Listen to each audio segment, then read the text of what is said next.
Welcome back to the Little Tiny Homestead, and today I am making salsa.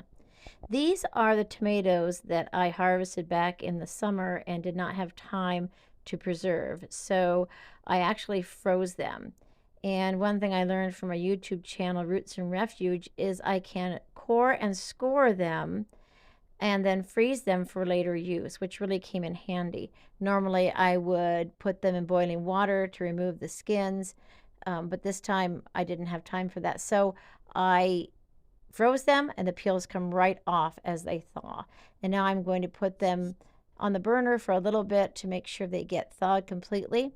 I'm not going to completely cook them up because I am going to process these in salsa and in just canned tomatoes, but I do want to make sure there are no frozen bits in there.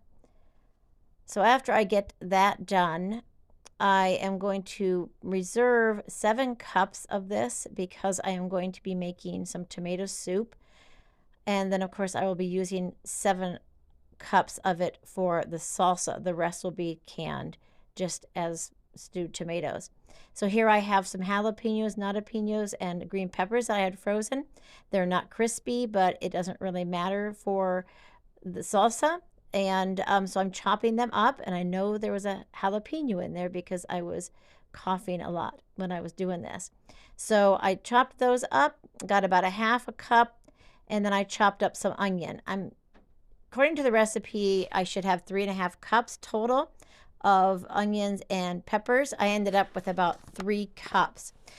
Just don't add more peppers and onions and tomatoes than the recipe calls for.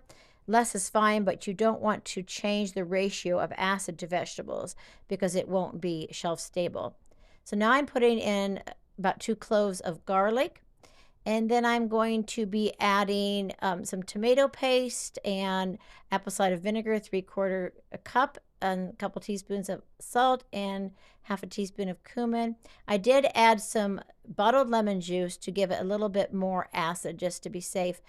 You do need to use bottled, not fresh. Don't really know why that is, but bottled is called for if you're going to use that as an acid.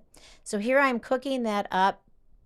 It's getting pretty thick. It's going to be cooking for about 30 minutes. Once it is cooked up, got my hot jars ready, and I'm going to scoop in the salsa, leaving about a 1/2 inch of head space in there. And I got about 4 jars, or actually exactly 4 jars, with a tiny bit left over that I put in to the refrigerator just to eat right now because it wasn't sealed.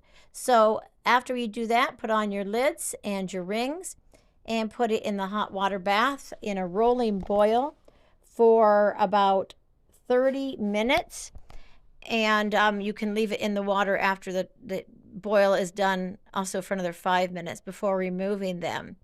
Make sure the water does cover them as it's boiling in there, as they're in the bath. And there you have it. There's a salsa.